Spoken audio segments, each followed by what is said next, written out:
Elyse, and I'm coming to you from Chino Hills, California. I am a Collins College class of 2017 alum, and today I wanted to talk to you a little bit about Passover. Passover is a Jewish holiday in which we celebrate our escape from Egypt.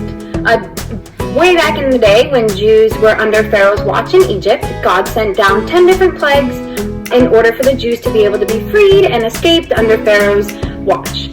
So there was one plague God sent down, and he was trying to send messages to the Jews to get out now, you need to leave right away, you don't have time.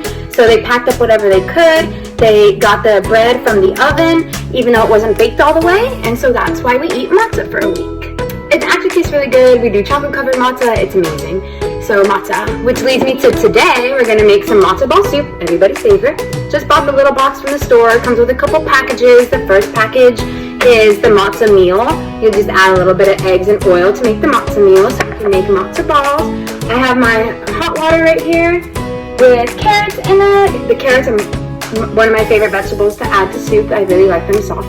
So we're just gonna make a couple matzo balls, throw them in here. During Passover, a lot of people like to eat haroset and gefilte fish. It's very traditional to have a Passover Seder as well, in which we gather, everybody makes a little bit of something, we go through all of the prayers that led us out of Egypt, and then we get to enjoy a nice feast. That's breadless.